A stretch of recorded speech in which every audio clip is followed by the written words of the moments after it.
Marumi talaga ang politika. Malungkot maging isang pinuno. Mahirap bumitiw sa kapangyarihan kapag nakasanayan mo na ito. Ano ba ang kasalanan ko? Bakit? Pinagtutulong-tulungan ako ng buong puwersa ng gobyerno.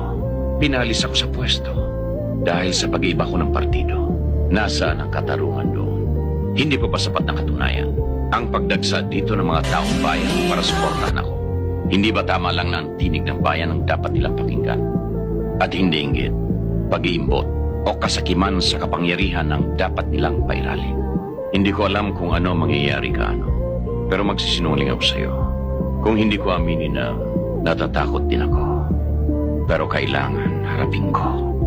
Batas, katarungan, gumising ka sa mahimbing mong pagkakatulog at makikita mo ang batas na sinasabi mo ay hindi na umiiral dito.